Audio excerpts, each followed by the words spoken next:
रघुकुल रीति सदा चली आई, प्राण जाय बरु वचन न जाय। ये सत्य है। पिताजी ने मां को वचन दिया है। कहिए, सत्य का त्याग करने का अर्थ है धर्म का त्याग करना। राम जीवन से धर्म का त्याग कर देगा? प्रभु ने अनेक प्रकार से सुमंत जी को समझाया। किशोरी मैया से निवेदन किए सुमंत जी। मैया ने भी बड़ी विनम्रता से सुमंत जी को मना किया। प्रभु ने बरबस कहे तो बरियाई से जबरदस्ती सुमंत जी को रथ पर बिठाया और अयोध्या की ओर विदा किया प्रभु ने। और अब मैया और भैया लक्ष्मण के साथ प्रभु गंगा जी को पार करने के लिए गंगा जी के तट पर आ गए। अब यहां से एक बड़ी प्यारी कथा प्रारंभ हो रही है हमारे केवट भैया की। आपसे एक बात निवेदन करूं, पिछली रात्रि जब निषाद जी सबको पहरे में लगाए थे, तो ये जो केवट जी हैं, जहां पर राम जी और लक्ष्मण जी और निषाद जी वार्ता कर रहे थे, ठीक इनके बगल में खड़े थे पहरे में। और पहरे में खड़े खड़े केवट जी पूरी बात सुन लिए। क्या कि राम जी कोई जीव नहीं है, राम जी ब्रह्म है। राम जी के चरणों में प्रेम करना ही जीवन का परम परमार्थ है। सवेरा भया ऐसा साधक महात्मा संत गाते हैं, कहते हैं। केवट जी पहुंचे निषाद राजू के पास सवेरे सवेरे, जाकर प्रणाम करके कहे, प्रभु एक आपसे वचन लेने आया हूं। कहो। मैं चाहता हूं प्रभु आज राम जी हमरे नौवा में बैठ के उस पार जाएं, इसलिए आप पूरे नगर में डुगडुगी बजवा दीजिए कि आज कोई नाविक मुझे छोड़ के गंगा के किनारे न जाएगा।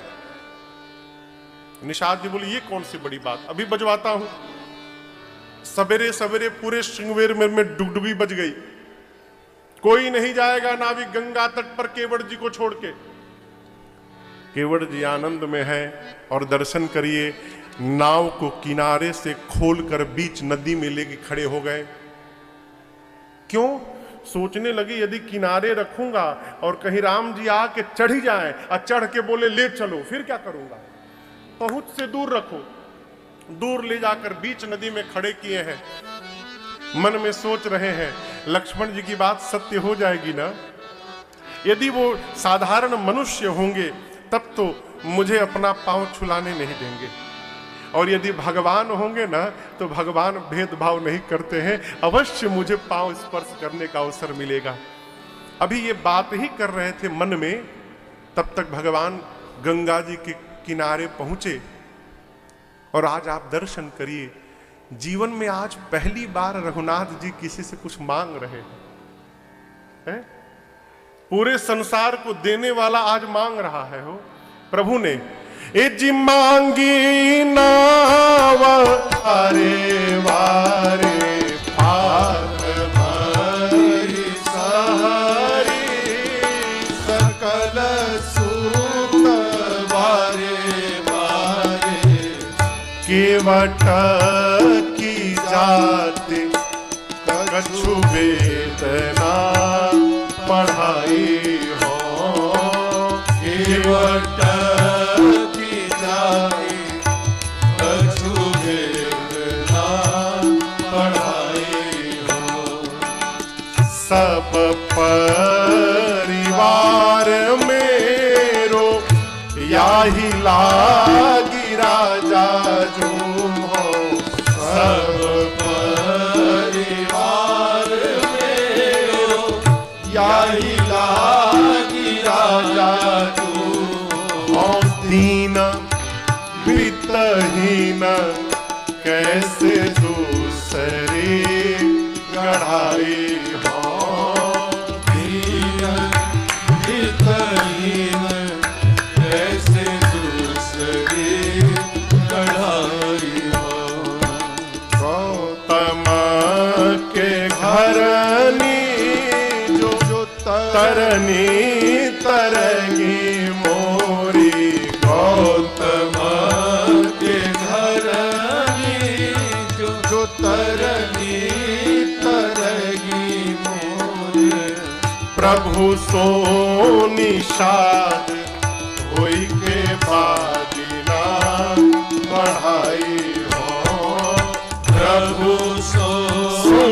प्रसाद होई के बाद ना बढ़ाए। इसलिए तुलसी के ईश राम रावरो सो साची कहो। तुलसी के ईश राम केवट जी कहते हैं प्रभु घर में भोजन नहीं है, पत्तल पर जितना है उतने मात्र है, नाव चलेगी तो रात का भोजन घर में जाएगा। हमारे छोटे छोटे बच्चे हैं प्रभु, हम लोग वेद भी नहीं पढ़े हैं कि नाव चली गई तो पूजा पाठ करके पेट पाल लेंगे। गरीब है, पैसा नहीं है, नाव चली गई तो वित्तहीन हूं, दूसरी नाव भी नहीं बना सकता हूं। और प्रभु जो नाव स्त्री बनेगी ब्राह्मणी, मैं जाति का मल्लाह, आपस में युद्ध हो जाएगा, प्रभु क्यों संकट में डालना चाहते हैं? इसलिए हे रघुनाथ जी, कसम खा के कहता हूं, सत्य कहता हूं, जब तक पांव नहीं धोऊंगा आपका, तब तक आपको नाव पर पांव रखने देने वाला नहीं हूं। कहिए धो दूं? भगवान इस पर भी कुछ नहीं बोले। केवट जी कह रहे हैं कि बोलने में कोई कष्ट हो रहा है क्या? यदि बोलने में असुविधा लग रहा हो, इशारा करिए। हम इशारा भी बहुत बढ़िया समझ लेते हैं। लक्ष्मण जी बोले कौन सा इशारा कर दे तुमको? केवट जी बोले जो गर्दन है ना, बस 2 बार। क्या लगता है इसमें है? मत बोलिए। अरे बात छोटी है, सिर को हिला दीजिए। बात छोटी है, सिर को हिला दीजिए। बात छोटी है, सिर को हिला दीजिए। बात छोटी है, सिर को हिला दीजिए। पाँव अपना, पाँव अपना, पाँव अपना प्रभु जी धुला लीजिए। पाँव अपना प्रभु जी धुला लीजिए। बात छोटी है, कहता हूँ प्रभु आपसे कुछ मांगूंगा नहीं, ऐसे ही आपको पार उतार कर मैं चला आऊंगा, कुछ नहीं मांगूंगा। बाबा इस भाव को गोस्वामी तुलसीदास जी छंद में बांधते हैं। केवट जी कहते हैं प्रभु पद कमल धोई चढ़ाई नाग, ननाथ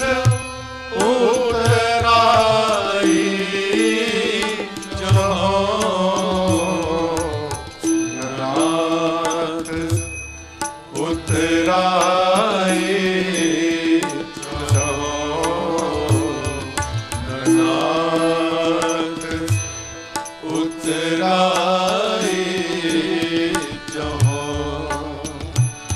मोहि राम राउर आन दशरथ सपथ सब साची कहो। सपथ सब साची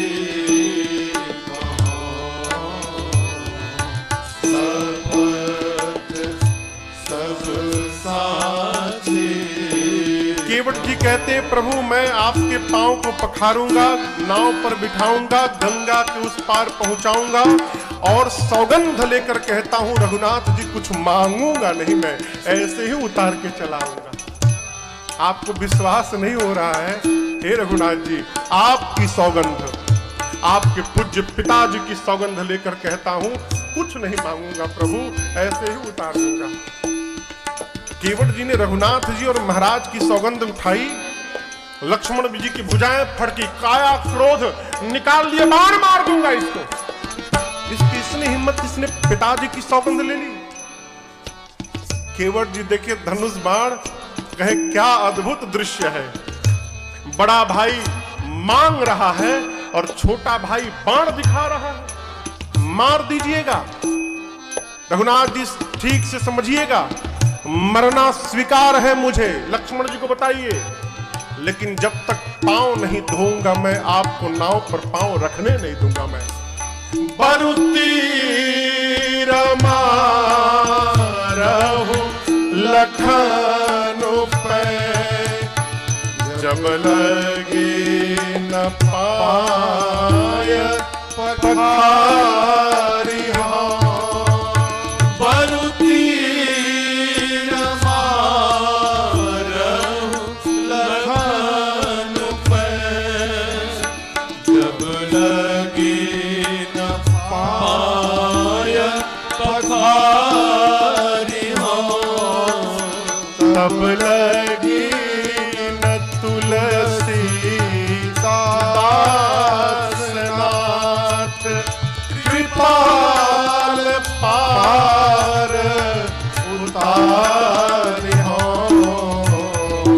कृपाल पार उतारि हो। कृपाल पार उतारि हो।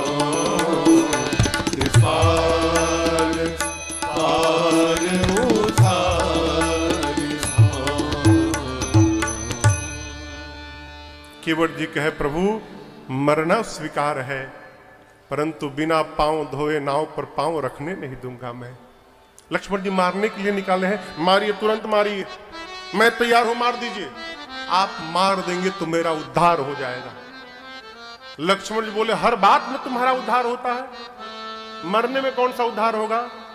केवट जी बोले लक्ष्मण जी मैंने सुना है मरते समय आपके भैया का नाम मुख पर आ जाए तो जीव की सदगति हो जाती है। मेरा सौभाग्य देखिए, आप बाण मारेंगे मैं मरूंगा तो मेरे मुख पर राम का नाम नहीं, मेरे आंखों के सामने साक्षात राम खड़े रहेंगे। ऐसी मृत्यु किसको मिलेगी है? और आपसे एक बात कहूं, मरते के पहले मुख में गंगा जी के बूंद छोड़े जाते हैं, ठीक ना। आपसे एक बात बोलूं लक्ष्मण जी, आप जैसे बाण चलाएंगे ना, बूंद छोड़िए, बगले में गंगा जी बही रही हैं, मैं गंगे जी में कूद पड़ूंगा और तब तक पीता रहूंगा जब तक मरी न जाऊं। ऐसा सौभाग्य किसी को मिलेगा नहीं। अब मुझे पता चला है रघुनाथ जी बड़े दयालु हैं। हमारे 7-8 से छोट लड़का है, हम मर जाएंगे, हमारे घर परिवार वाले आके रोने लगेंगे, कम से कम मेरी अंतिम क्रिया तक तो राम जी यहाँ रुकेंगे ही रुकेंगे। आप सोचिए, एक तरफ गंगा, एक तरफ रघुनाथ जी, और दोनों के बीच में केवट की चिता सजेगी। ऐसी मृत्यु संसार में किसी को नहीं मिलेगी। लक्ष्मण जी तुरंत मारिए, मैं तैयार हूं। लक्ष्मण जी सोचे बड़ा ज्ञानी है, ये मारने लायक नहीं है। लक्ष्मण जी अपना बाण पीछे कर लिए। केवट जी कहते प्रभु मर जाऊंगा लेकिन बिना पांव धोए आपको नाव पर पांव रखने नहीं दूंगा। केवट जी की इन अटपटी बात को सुनकर मेरे रघुनाथ जी बेहस पड़े। सुन केवट के बैन प्रेम लपेटे अटपटे, बिहसे करुणा चितई जानकी लखन तन। जानकी जी और लक्ष्मण जी की ओर देखकर भगवान बेहस पड़े। और आपसे एक मैं निवेदन करूं, रघुनाथ जी मुस्कुराते तो हैं लेकिन बिहसते हमेशा नहीं है। भगवान कब कब बिहसते हैं, जब तक सामने वाले के भीतर अलौकिक प्रेम का दर्शन नहीं होता है तब तक भगवान बिहसने वाले नहीं है। मन बिहसे रघुवंश मणि प्रीति अलौकिक जान। मिथिला में अलौकिक प्रेम, और इसके पीछे गूढ़ मैं बात आपको बताऊं, निवेदन करूं। वस्तुतः केवट जी को भगवान से कुछ नहीं चाहिए। भगवान जब गंगा तट से सुमंत जी को विदा किए वापस, तो सुमंत जी के जाने के बाद आज पहली बार जीवन में ऐसा भया कि राम जी के साथ उनके साथ उनका कोई श्रेष्ठ नहीं है, राम जी के साथ कोई बड़ा नहीं है। पहली बार घटना घटी। सुमंत जी को भेजने के बाद राम जी को ऐसा लगा मानो मैं अनाथ हो गया हूं, और भगवान बहुत रोए हैं। राम जी इतना रोए हैं कि गाल पर आंसुओं की धारियां तक बन गई थी। केवट जी के पास भगवान पहुंचे। उसी समय केवट जी ने देखा कि भगवान रो कर आए हैं। मन ही मन निर्णय किया कि भले भगवान मेरे पास रो कर आए हो, लेकिन जब केवट अपने यहां से भगवान को विदा करेगा तो रुला कर नहीं, केवट अपने भगवान को हंसा कर के विदा करेगा। इसलिए अटपटी बात करते हैं, किसी तरह भगवान हंस दे बस।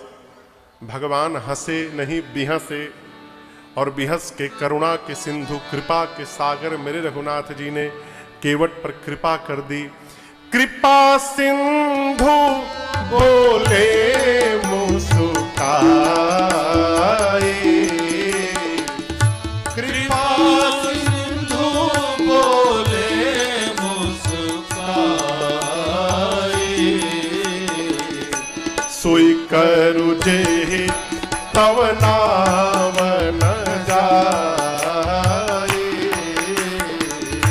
सोई करु जे तव नाम न जाए, बेगियानु जल पाय पखारो, बेगियानु जल पाय पखारो, होत विलंब उतारहि पारो, होत विलंब उतारहि पारो, होत विलंब उतारहि पारो। प्रभु ने केवट जी को आज्ञा दी, विलंब हो रहा है केवट जी, तुरंत जल लाइए, पांव पखारिए और गंगा को उस पार ले चलिए। भगवान ने कह दिया ना, अब केवट जी को जाना चाहिए ना। केवट जी बैठ गए। अब तक खड़े थे, भगवान ने कहा विलंब हो रहा है, जल्दी जल लाओ, पखारो, बैठ गए। लक्ष्मण जी एक बार केवट जी को देखे, एक बार रघुनाथ जी को देखे, कहें भैया ये तो बैठ गया। राम जी बोले पूछो क्यों बैठ गया। केवट जी बोले, लक्ष्मण जी बोले केवट जी क्या हुआ। राम जी बोल दिए ना धोने के लिए, लाओ धो दो। केवट जी बोले लक्ष्मण जी धोने के लिए बोले होते ना तब तक धो दिया होता। राम जी धोने के लिए नहीं बोले, पखारने के लिए बोले हैं। लक्ष्मण जी बोले भाई साहब धोना पखारना अलग अलग है क्या। केवट जी बोले एक ही होता तो दो शब्द क्यों बनाया जाता। बोले हमको भी समझा दीजिए। लक्ष्मण जी बोले धोने का मतलब जल लाओ, रगड़ के धो दो। अब पखारने का मतलब है बगल में पत्नी को बिठाओ, परिवार वालों को बिठाओ, अब पत्नी के साथ मिलके धो, पत्नी बैठी रहे, उसको पखारना कहते हैं। पत्नी तो घर में है, अकेले कैसे पखार दूं। लक्ष्मण जी बोले भैया इतना भारी शब्द क्यों बोल दिए आप, सीधा सीधा बोलते धोने के लिए। राम जी बोले मैंने बोला नहीं, इसी ने कहा था मोहि पद पदुम पखारन कहो। मैं क्या जानू पखारने का इतना गंभीर अर्थ निकाल लेगा। अब केवट जी बोले आज्ञा मिले तो परिवार को लेकर आऊं। लक्ष्मण जी बोले कहीं नहीं जाना है, 4 घंटा से खड़ा किए हो यहां पर, चुपचाप पांव धो, यहां पर नहीं जाना है। केवट बोले राम जी को, राम जी चला जाऊं। अब यहां समस्या पड़ी रघुनाथ जी को, भाई के भी मन को बचाना है, भगत के भी मन को बचाना है। इस प्रसंग को गोस्वामी जी कवितावली में बड़ा सुंदर लिखते हैं। लक्ष्मण जी कहते कहीं नहीं जाना, यहीं बैठो तुम, अभी धो तुम, नहीं जाना है कहीं घर पे। केवट जी भगवान के चेहरे को देख रहे हैं। राम जी एक बार लक्ष्मण जी को देखे, भाई कह रहा नहीं जाना है, भगत कहता है जाना है। राम जी लक्ष्मण जी से बोले हाँ ठीक बोलते हो लक्ष्मण, कहीं नहीं जाना है तुमको। और केवट को देख के भगवान बोले, लक्ष्मण जी से बोलते नहीं जाना है, और केवट को देख के अरे या गोस्वामी जी लिखते हैं, अरे प्रभु रुख पाई के, रुख यानी इशारा, रघुनाथ जी का इशारा पाया केवट जी, अरे प्रभु रुख पाई के भाग लिए। लक्ष्मण जी बोले भैया बिना बोले भाग गया। अब राम जी बोले भाग गया तो हम क्या करें, हम तो आपके सामने मना किए नहीं जाना, भाग गया। अरे प्रभु रुख पाई के दौड़े, अब बुलाई बालक घर नीहूं।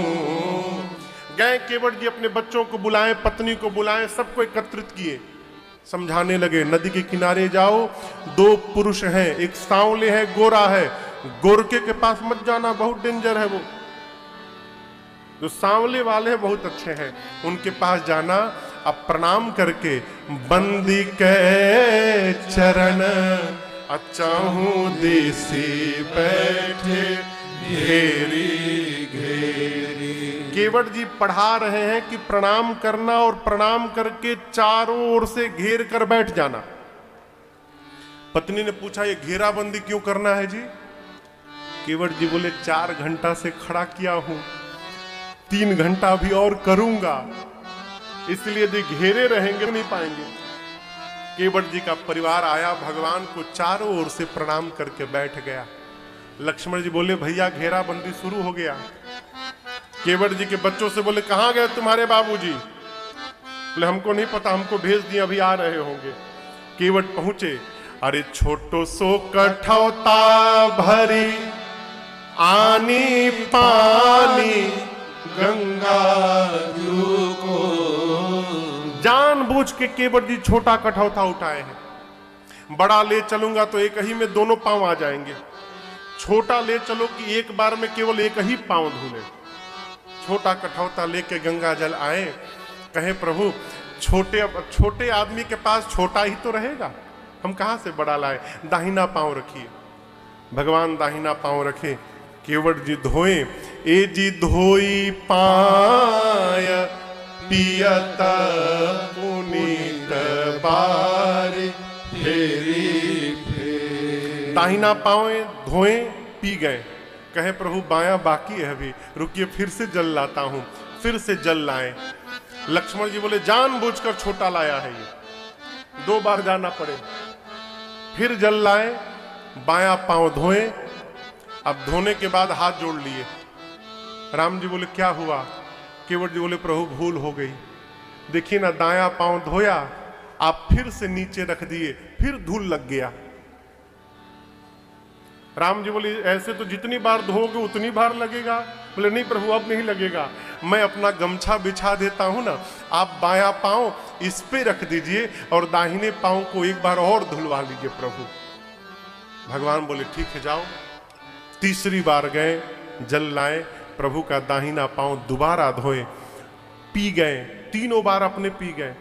अब केवट जी के गमछे पर भगवान खड़े हैं। लक्ष्मण जी बोले हो गया ना, जो चाहते थे हो गया ना, अब ले चलो नाव पर बिठाओ। केवट जी बोले हमारा तो हो गया, हमारे बच्चे, ये हमारा परिवार हमारा मुख देखने के लिए आया है। लक्ष्मण जी बोले 3 बार तुम स्वयं पिए हो तो इनकी याद नहीं आई? केवट जी बोले प्रभु पहले हमारा पेट भर जाए तब ना इनकर भरे हम, 3 बार में मैं तृप्त हो गया प्रभु, एक बार आखिरी बार प्रभु एक बार और धुला लीजिए, बच्चों को प्रसाद मिल जाए। भगवान ने अनुमति दी, गए जल लाए, धोए।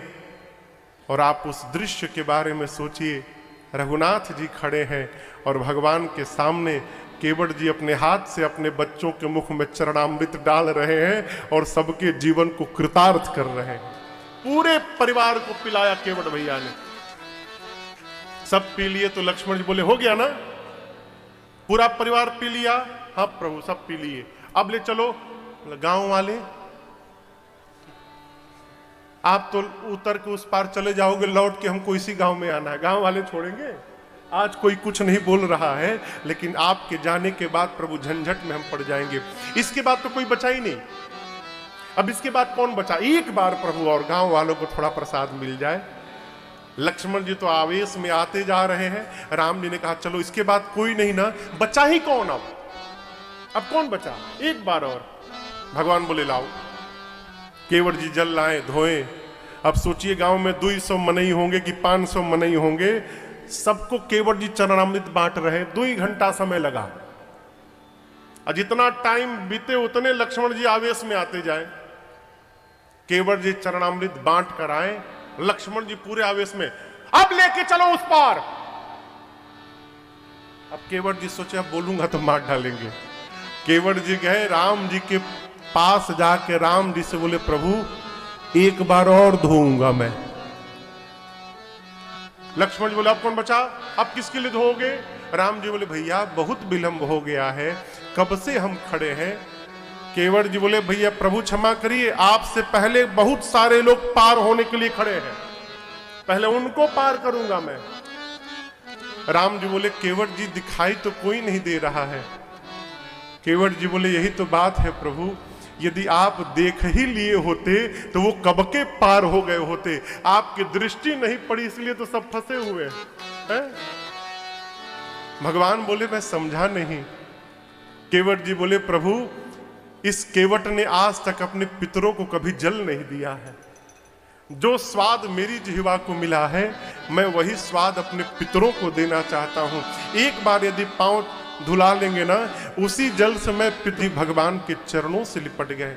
कहे, रघुनाथ जी मैंने सौगंध ली है कि कुछ भी नहीं लूंगा, आप मेरा सौगंध तोड़ना चाहते हैं, उतराई देना चाहते हैं। प्रभु आज मुझे क्या नहीं प्राप्त हुआ, मिटे दोष दुख दारिद गावा।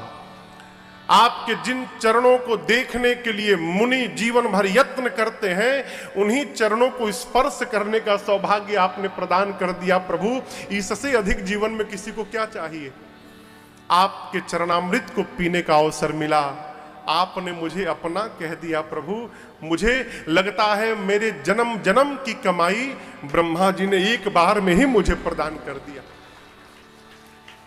अब कछुनाथ न चाहिए मोरे दीन दयाल अनुग्रह तोरे। ये प्रसंग कहता है, माई बाप आप भी भगवान से यही कहिए। अच्छा आप बताओ, एक प्रश्न पूछे, केवट जी से हम लोग की स्थिति अच्छी है ना, आर्थिक स्थिति? कहिए, केवट जी के घर में दाने दाने की आफत है और रघुनाथ जी सन्मुख होके दे रहे हैं, और केवट जी कह रहे, प्रभु बहुत मिल गया, मुझे कुछ नहीं चाहिए। हम कहां खड़े हैं, हम कहां खड़े हैं? भाई बाप भगवान ने जितना दे दिया है, यदि हमारे कर्मों का हिसाब होने लगे ना, तो जो मिला है सब चले जाए पास से, कुछ बचेगा नहीं पास में। इसलिए भगवान से मांगिए मत, जाकर केवल भगवान से इतना कहा करिए, प्रभु तेरी मेहरबानी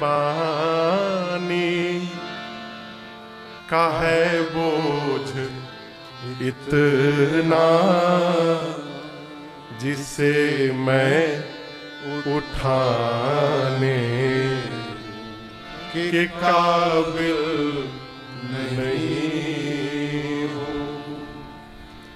मैं आ तो गया हूँ, मगर जानता हूँ तेरे दर पे आने के काबिल नहीं। प्रभु आपने बहुत दिया। देखिए कोई व्यक्ति आपको दे और आप उसको थैंक यू कह देंगे ना, उसको बहुत अच्छा लगेगा। धन्यवाद कह दे, आपने, आपकी बड़ी कृपा, आपने दिया। देने वाला देते देते थक गया और लेने वाले का पेट ही नहीं भर रहा है, तो देने वाले को भी कष्ट होगा, किस दरिद्र को दे दिया हूं, जितना दो उतना रोता है? इसलिए भगवान से कहिए, प्रभु बहुत मिला। केवट जी कहते प्रभु कुछ नहीं चाहिए, भगवान बरबस देना चाहते हैं। केवट जी कहते प्रभु देना ही है ना तो लौटती बार, फिरती बार मोहि जो देवा, सो प्रसाद में सिर धरि लेवा। लौटते समय रघुनाथ जी आप जो देंगे मैं प्रसाद बनाकर सिरोधार्य करूंगा। बहुत कहा प्रभु ने, सीता मैया ने, लक्ष्मण जी ने, ले लो ले लो, केवट जी नहीं लिए। तो अंत में रघुनाथ जी अपनी विमल भक्ति केवट भैया को देकर और उनको विदा कर दी। भगवान की सेवा करके यदि हम और आप भी भगवान से कुछ नहीं मांगेंगे तो एक ना एक दिन हमको भी भगवान की भक्ति प्राप्त हो जाएगी। केवट भैया को विदा किए। गंगा तट पर रघुनाथ जी ने भगवान शंकर का पार्थिव पूजन किया। सीता जी ने गंगा जी से मनौती मांगी है, माँ आशीर्वाद दीजिए, मैं कुशलता पूर्वक 14 वर्ष बाद पति और देवर के साथ लौटूंगी, इसी तट पर आकर आपकी पूजन करूंगी मैं। गंगा जी ने आशीर्वाद दिया। निषाद राज वो साथ में है। चलते चलते उस दिन एक वृक्ष के नीचे विश्राम भया और अगले दिन भगवान तीर्थराज प्रयाग में